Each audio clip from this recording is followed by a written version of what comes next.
من الشيطان الرجيم بسم الله الرحمن الرحيم الحمد لله رب العالمين والصلاة والسلام على سيدنا محمد وآله الطاهرين اللهم صل على محمد وآل محمد. So even though I might be going on a little bit of a fast pace to make sure that we cover as much material as we are able to and become acquainted with these different sects that on a historical level are relevant to us as Shia Muslims, and also on a theological level we need to understand where all of these divisions happened and why, and try to make sure that we're able to grasp onto the ideology of each of these sects in order for us to make some further evaluation on what it is that we believe in.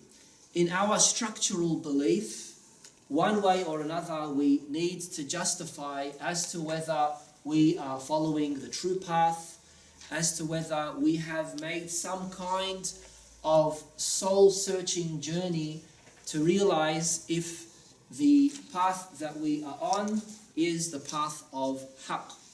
And so, in one stage in our lives, the younger, of course, the better, we need to go through this kind of research and investigation. Now, the more effort you put into it, the more you'll be able to come across what it is that each and every sect believe in, and also the more immune you will be in, God forbid, later on falling astray if one wave comes and hits you and takes you off the path. So the more you're able to invest in building a stronger foundation as far as your belief system is concerned, the more you'll be able to stay on, or the stronger you'll be able to stay on the path. Last session we spoke about the Alawi sects, and we also spoke about the Ghulat. And we did mention that even though the Alawi sect, as far as the chronology of its formation, came about later on during the later Imams, but because it's relevant to Imam Ali alayhi salam, we mentioned it then and there. As for the Ghulat, or those who had some kind of extreme view towards the Ma'sumin alayhim salam, that started off during the time of Amir al-Mu'mineen, peace be upon him. Now we're trying to limit our discussion to Shia sects, and that's why we haven't really delved into the Khawarij. It's very, very important for all of us to know about the Khawarij sects and to understand how the Khawarij played a pivotal role in the deviation of many other sects after the Khawarij. So if we were to speak about a very strong, deep fitna that affected the Muslim Ummah at the time, other than the Shia-Sunni splits, was the coming about of the Khawarij. Because, as you know, they were mainly in line with Imam Ali alayhi salam, but then they split away from him. Now, that being said, we can see that during the time of Imam Hassan al-Mujtaba, there was silence as far as different coming about of different sects or things like that. During the time of Imam Hussein alayhi salam, there were no forming of any sect, but it was after the martyrdom of Abi Abdullah al-Hussein alayhi salam where the turmoil started up again. Now, during the time of the fourth Imam, Imam Ali al-Sajjad alayhi salam, and the fifth Imam, Imam Muhammad al-Baqir, after the realization that Imam Hussein was killed in an oppressed way and people felt that they betrayed the Imam, many wanted to seek revenge many wanted to repent and do something in order for them to compensate them not standing with Imam Hussein. And that's where some uprisings and revolutions started to occur. The most outstanding of these revolutions was the revolution of Al-Mukhtar, the uprising of Al-Mukhtar. Now, his personality is very important for us to know, because when it comes to what we're going to be reading about and studying about in our first sect for this session, the personality of Al-Mukhtar is very important. That being said, there are two views as far as the appointing of the Imam. We said that Shias in general believe in the necessity of an Imam. Here there's a difference as to whether the Imam needs to be appointed by Nas, and Nas basically means appointed in person, verbally, by authority of Rasulullah sallallahu alaihi wasallam, or by authority of the previous Imam. Another view is not that it is appointed, the Imam is appointed by Nas, but by Wasf. What does Wasf mean? Description. So if the particular Imam, or if the particular person carries these descriptions, these awsaf, then they are eligible to be the Imam. Now, of course, with the first sect that we're going to be speaking about, Al-Kaysaniyah, even though it is extinct, but it's still relevant because it was the first sect that appeared after the martyrdom of Imam Hussein. If there is a true reality to its very existence. And the reason why I say that is because it's very vague and ambiguous as far as the origins of this sect. And also some scholars, like Sheikh Ja'far al-Subhani, says that it's highly doubtable that this sect even existed, and it was a made-up sect. You know that Bani Umayyah, the Umayyads and the Abbasids were at psychological war with the Imams, were in any way trying to bring down the authority of the Imams and also bring about a lot of confusion among the Shia. And that's why they created a lot of these small pocket groups, divide and conquer. They used a very sly, cunning tactic by spreading rumors and elevating an average person and bringing down another very important person for the sake of people not knowing who is who and what is what. Imam Ali alayhi salam, one of his sons, from the wife Khawla bint Qais al-Hanafiya, his name was Muhammad ibn al-Hanafiya. He was one of the commanders of chief in Imam Ali's army, so he wasn't a normal average person, even though he was one of the many sons of Imam Ali alayhi salam, but he had a very important role in the Muslims at that time. And this group apparently appeared after the martyrdom of Imam Hussein alayhi salam by a few years, and they said that Muhammad ibn al-Hanafiya was the Imam. Now, why are they called Al-Kaysaniyah? One view is because the founder of this sect was one of the servants of Imam Ali by the name of Abu Umrah al-Kaysan. A second view is one of the students of Muhammad ibn al-Hanafiya. A third view is that he was either al-Mukhtar, because al-Mukhtar's nickname was Kaysan, or one of Mukhtar's commanders whose name was al-Kaysan.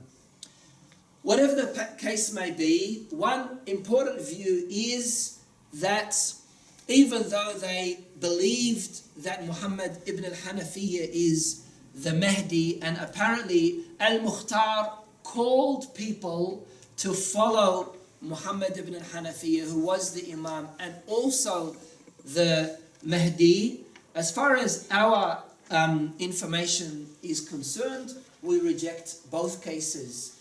We reject the claim that Muhammad ibn al-Hanafiyyah assumed the status of Imamah or claimed to be an Imam.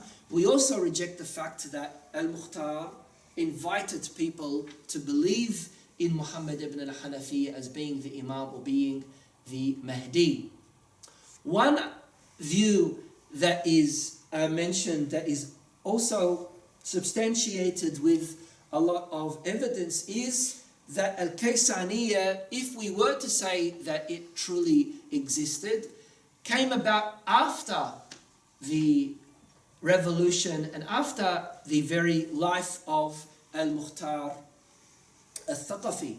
And so if that was the case, how could we say that Muhammad ibn al-Hanafiyyah invited people to himself? And also, how could we say that Al-Mukhtar was asking people to take Muhammad ibn al-Hanafiyyah as the Imam or as the Mahdi?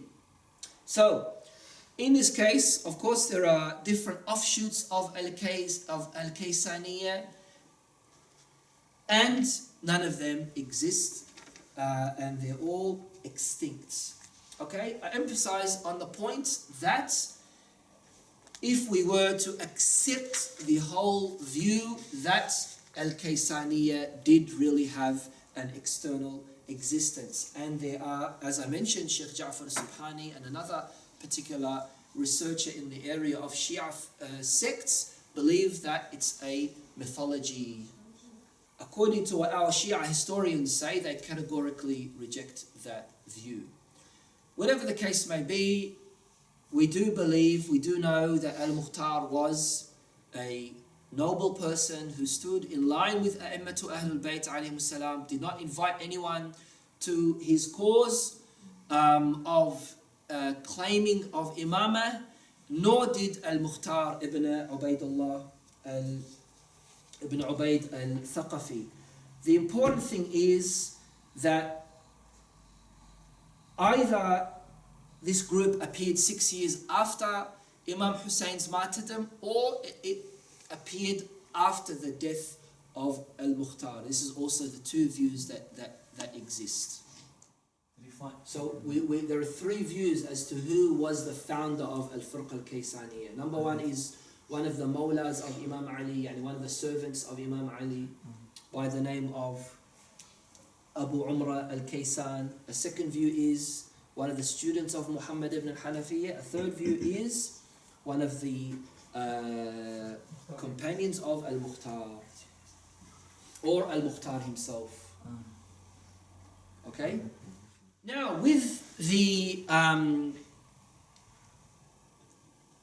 martyrdom of Imam Hussein alayhi salam, again, there were people who felt the urge that they wanted to seek revenge and hunt down the people who perpetrated the atrocity of Karbala.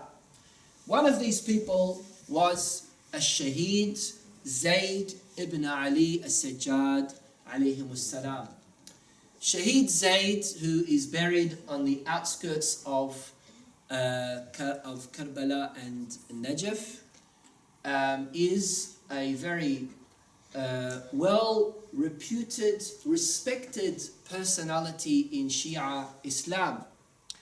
And Shaheed Zayd led a revolution and was, to a certain extent, successful in his uprising, in seeking revenge and making sure that the people who were responsible, or most of the people who were responsible for the tragedy of Karbala, were held accountable in this dunya.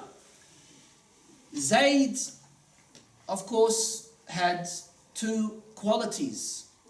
Quality number one was that he was from Ahlul Bayt, He was from the children, from the offspring of Fatima alayhi salam.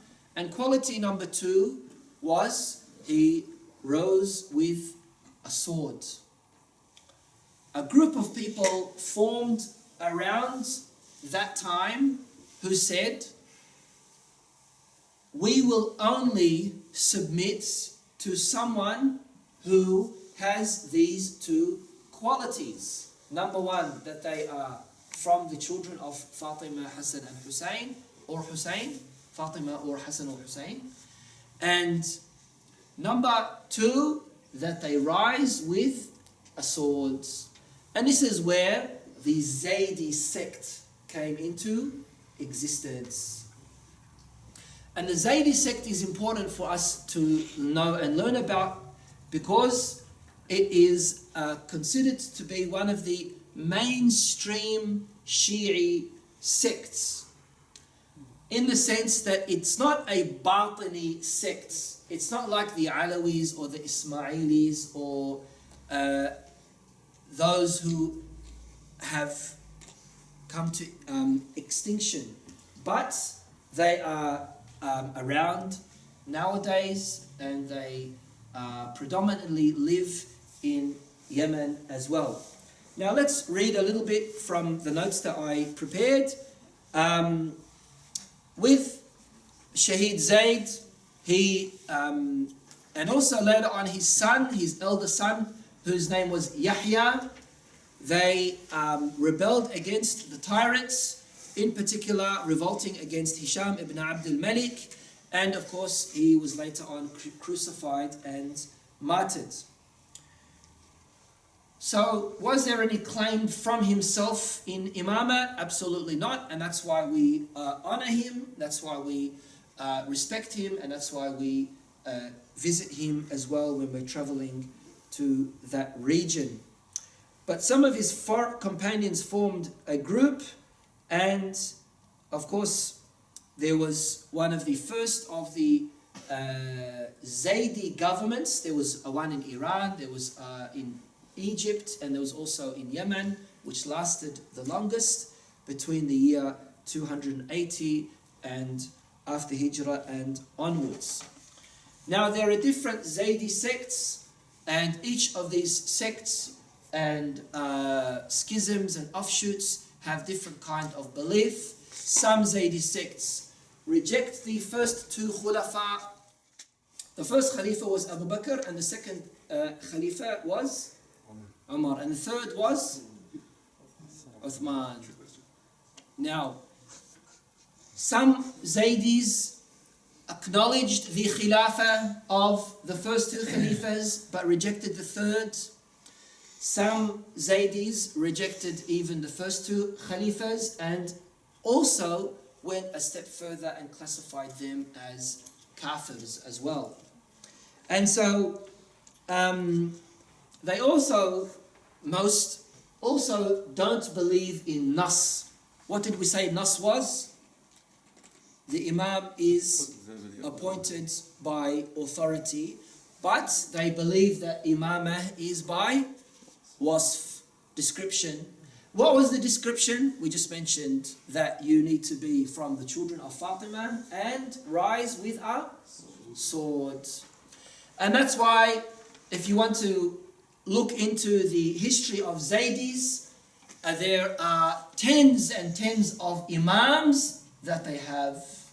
I was talking with a Zaydi Yemeni once, and he said there are even some Zaydis who believe that Imam Khomeini was one of the Imams. Imamah is not divinely appointed, but by description, infallibility, isma, right? Isma is not a necessary condition. And as far as Al-Mahdi is concerned, they have a different concept with Al-Mahdi. As far as their theology is concerned, even though they acknowledge Imam Ali, Imam Hassan, Imam Hussein, Imam Sajjad, but on a theological level, they are closer to the Mu'tazila Sunnis. On a jurisprudential and fiqhi level, they are closer to Sunnis as well. One example would be that they completely reject the concept of taqiyya. When did we speak about taqiyya? Last week. Thank you. Anyway, one of the here, if you look at the chart that I prepared for you, it speaks about al-Jarudiyya, al-Sulaymaniya, al-Batriyya, and al-Salihiyya. Some say that Batriyya and Salihah, two names for one sect. But whatever the case may be, I've mentioned the people who were the founders of each of these sects and some of the main beliefs that they had that distinguished them from other Zaydi groups at the time. Okay? And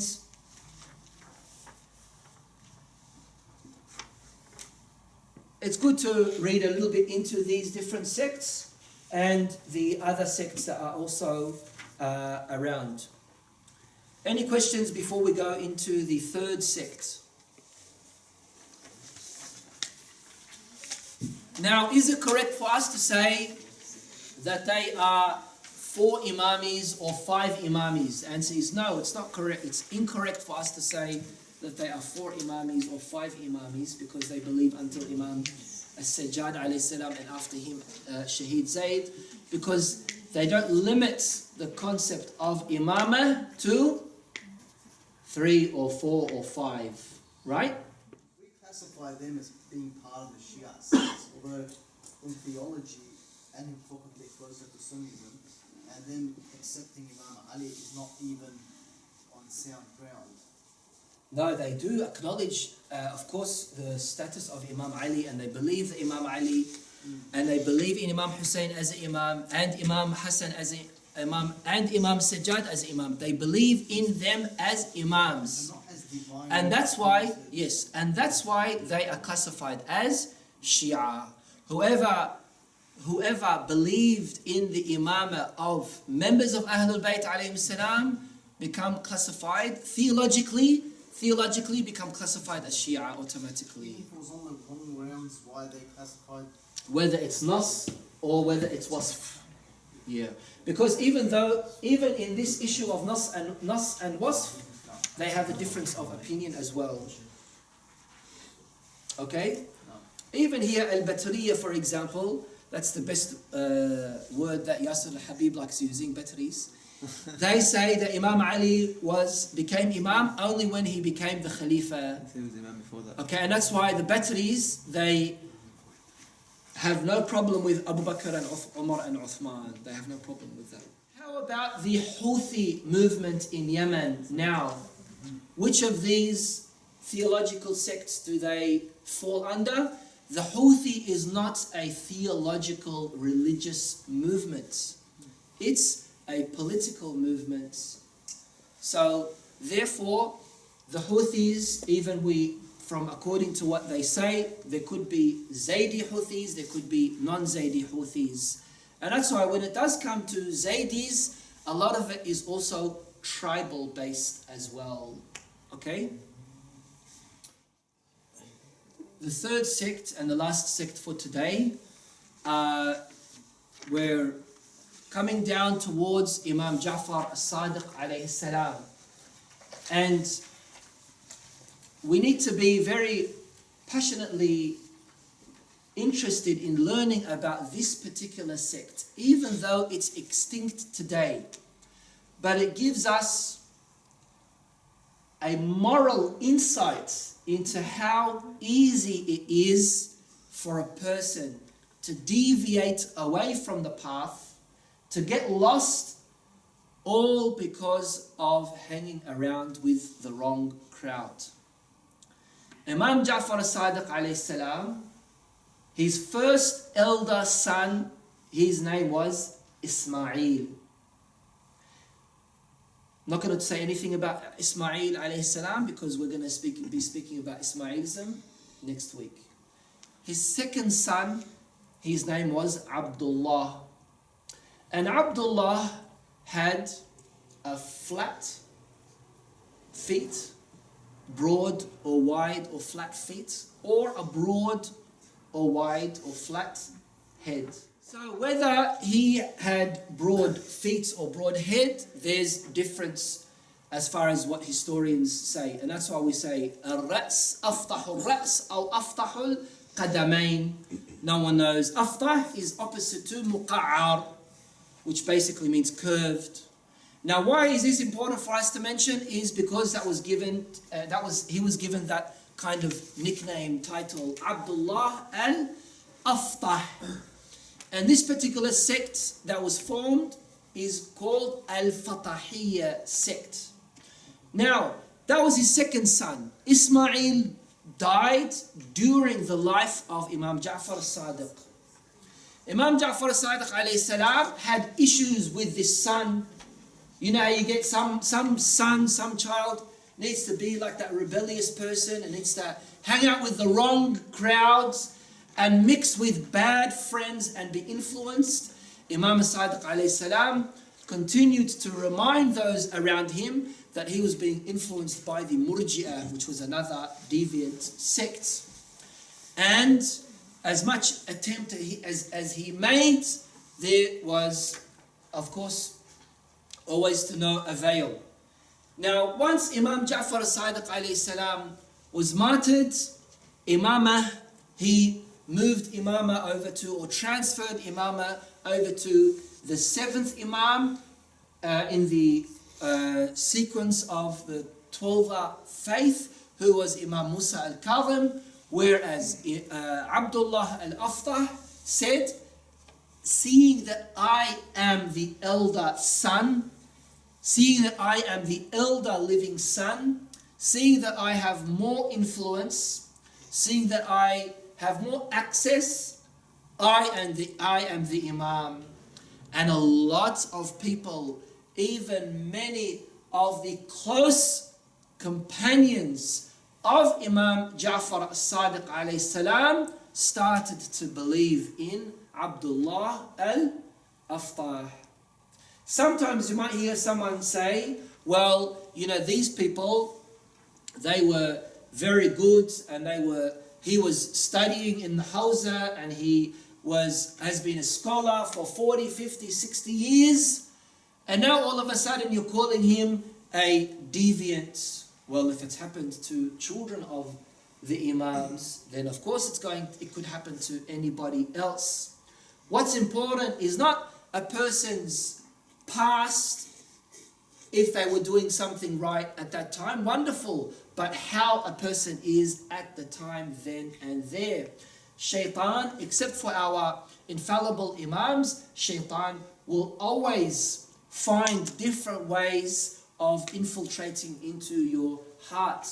It could be through pride, it could be through wealth, it could be through rank and position, it could be through ego, it could be through many, many different ways. And there are many examples that we can mention. But the most important is for us to always remember that whether we like it or not, consciously or subconsciously, we are influenced by the people who we hang around with. Even if we were in the presence of the very Imam alayhi salam himself.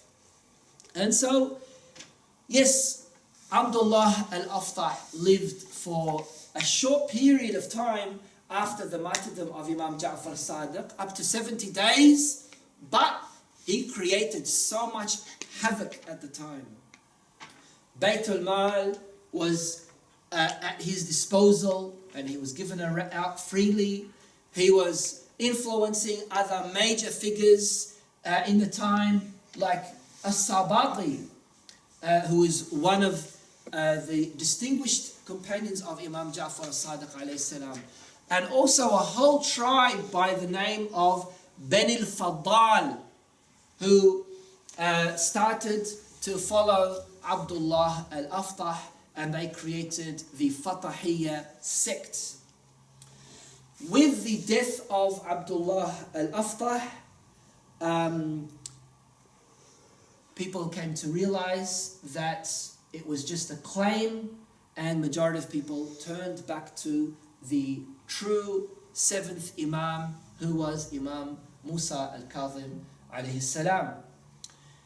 Important thing here to also note is that we can't say that these people, all of them, are completely left the perimeters of Islam and they are disbelievers or anything like that, because the basis was a misconception. Now, Imam Sadiq alayhi salam, having so many companions, and some of these companions became followers of the Fatahi sect. What about all of these ahadith that these outstanding companions narrated? In Ilm al-Rijal, which is the science of studying the biography of narrators of hadith, they say that when we come across a certain person, like someone from Bani al-Faddal, the Bani Faddal tribe, and they now have narrated from the Imams, we need to distinguish, is this narration pre-Fatahi sect or post-Fatahi sect? We also need to have an understanding as to whether, even though he deviated from accepting the seventh Imam as Imam Musa al-Kadhim alayhi salam, as far as his quotation is concerned, as far as him narrating and transmitting information, can it be classified as reliable? Or because he fell into a misconception and was misguided, everything that he says is rejected? There's a principle that ulama al-Rijal have mentioned based on a hadith that says, خُذُوا مَا رَوَوْا وَاتْرُكُوا مَا رَأَوْا. Take what they have narrated and reject or abandon or leave what they believe. Ru'ya here means what they believe in. So there's a whole discussion as to whether Bani al-Faddal or anyone who accepted the Fatahi sect can still be classified as a reliable narrator. Is that clear? Clear with all the brothers and sisters, inshallah, this particular point? Now, where is the Fatahi sect today? Extincted then and there. During the time of the Imams, it lived for a very short period of time and it came into extinction. Why do we need to mention it? Because as we said, there were companions from Imam Sadiq alayhi salam who narrated abundantly from Imam Sadiq that later on became Fatahis. Walhamdulillahi Rabbil Alameen. Wassalatu wassalamu ala Sayyidina Muhammad wa alihi al-Tahirin.